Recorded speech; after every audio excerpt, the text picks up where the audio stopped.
Every year on November 16th, we celebrate Dutch American Heritage Day to shine a light on the close cultural and economic ties the United States and the Netherlands have shared with each other for more than 400 years. But what's so special about November 16th? That's when these 11 shots, fired from a cannon at Fort Orange on St. Eustatius, changed the world. But let's back up a bit. Once upon a time, Amsterdam was the center of Western culture and trade. During this golden age in the Netherlands, Dutch artists created masterpieces that still leave people in awe today. While Dutch merchants sailed the world to trade with far-flung countries and in search of the next big thing. These merchants, as part of the Verenigde Oost-Indische Compagnie, or the Dutch East India Company as you'd say in English, sailed across the Atlantic Ocean in 1609 and founded New Amsterdam. Out of New Amsterdam, which we know today as New York,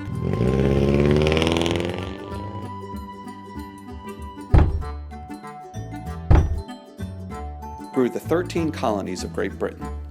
These colonies prospered for generations as trade continued to grow. But in time, King George III demanded higher taxes from the colonies and wouldn't let them participate in the government. The 13 colonies banded together and declared their independence from the British Crown as the United States of America. As the American War for Independence waged, the newly minted U.S. Continental Army needed arms to fight the British Crown. These soldiers and their commanders found Dutch merchants willing to sell them these arms.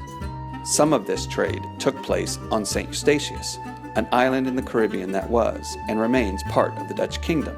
On November 16, 1776, just a few months after America declared her independence from Great Britain, an American ship, the Andrew Doria, sailed into St. Eustatius. The Andrew Doria fired a 13-gun salute, one for each of the 13 colonies, as a way of saying hello. As was custom in the day, the island replied with an 11-gun salute from the cannons of Fort Orange. By firing 2 fewer shots than the Andrew Doria, the island had acknowledged the sovereign flag of the United States of America. This angered King George III, who demanded The Hague take action. The Hague ordered the island's governor, Johan de Graaf, to return to the Netherlands to answer for his actions. Later, Great Britain attacked St. Eustatius.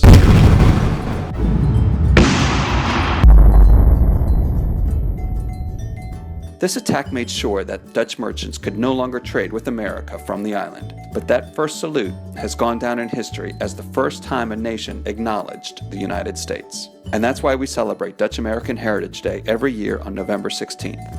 240 years later, the United States and the Netherlands remain strong friends, allies, and trading partners.